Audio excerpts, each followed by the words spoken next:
Okay, so we just talked about how murder has become personified, and murder's sentinel, the wolf, is howling, and murder is starting to like walk down the hall. So Macbeth, by this point, seemingly has fully committed to murdering Duncan.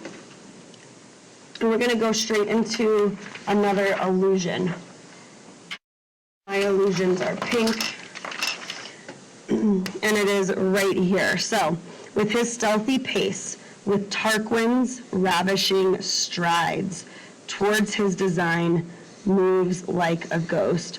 So if you remember from the slides at the beginning, we learned about how Tarquin is an allusion to this Roman king who is most known for sneaking into a palace in the middle of the night and assaulting a noble woman, Lucretia. Okay? So you can imagine that Shakespeare's audiences would have been able to automatically get this reference and know that he means like sneaking in and sneaking toward like the goal of doing something awful, okay? So in this illusion, Macbeth is doing exactly, oh gosh, sorry, hold on,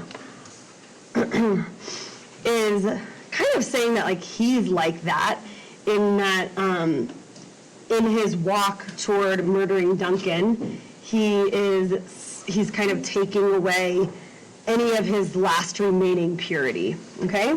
So let's make a note over here.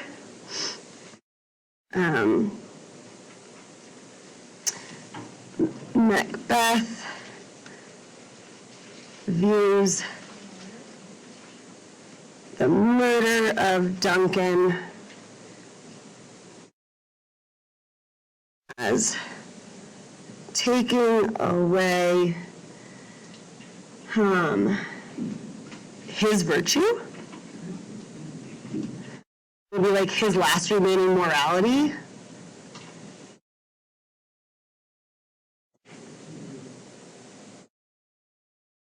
Shakespeare established pretty early on that Macbeth is moral. He does have a moral compass, and now it's like completely gone.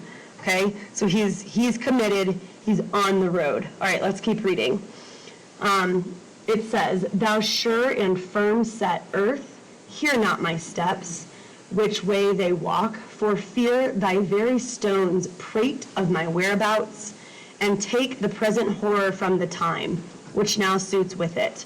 Okay, we have some personification here.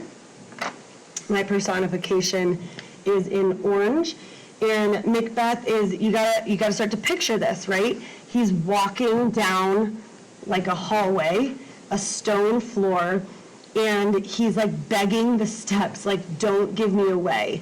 If he was in boots, you might have heard like a boom, boom, boom. And he's saying like, don't hear me, don't give away what I'm about to do, okay?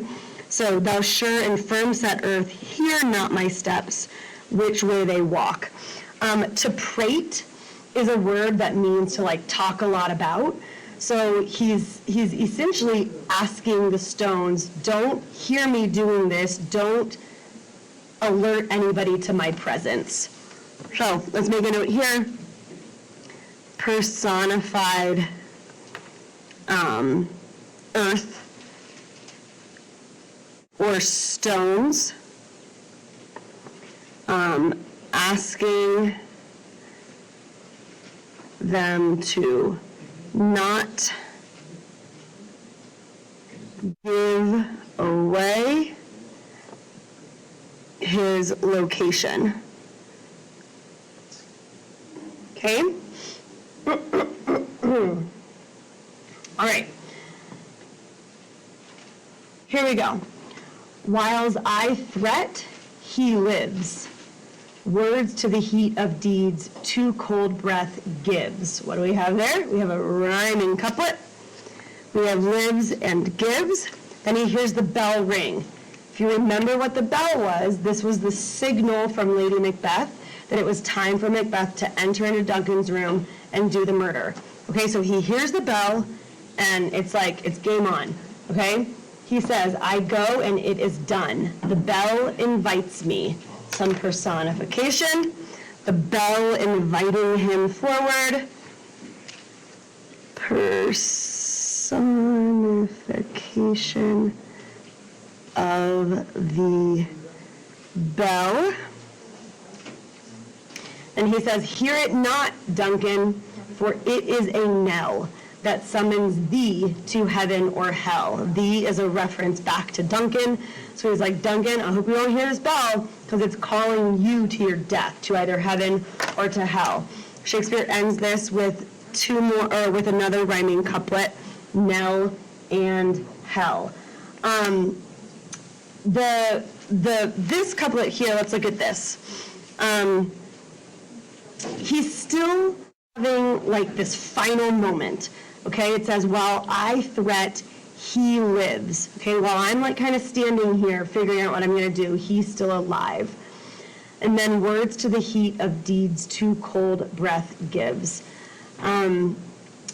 Thinking through like what he's about to do is kind of preparing him to go and essentially do the deed, all right? And then this one's pretty obvious here. The bell invites me, and then knell and hell. It is a knell, meaning like it's a calling, it's something that's asking you to do something. It's like a proclamation, and this is where Macbeth officially chooses to go and murder Duncan. Okay? He walks out, the scene ends, and the assumption is that he walks in and kills Duncan. So that's the annotation. Your final response here is, think about everything you just annotated. How does Shakespeare use figurative language to reveal the internal conflict that Macbeth faces as he approaches the murder of King Duncan? All right? If you go back and look, so much of this is still him kind of in this, I'm going to do it, I'm not going to do it. I'm going to do it, I'm not going to do it. This kind of back and forth, which almost in and of itself is a paradox, which we identified a few of.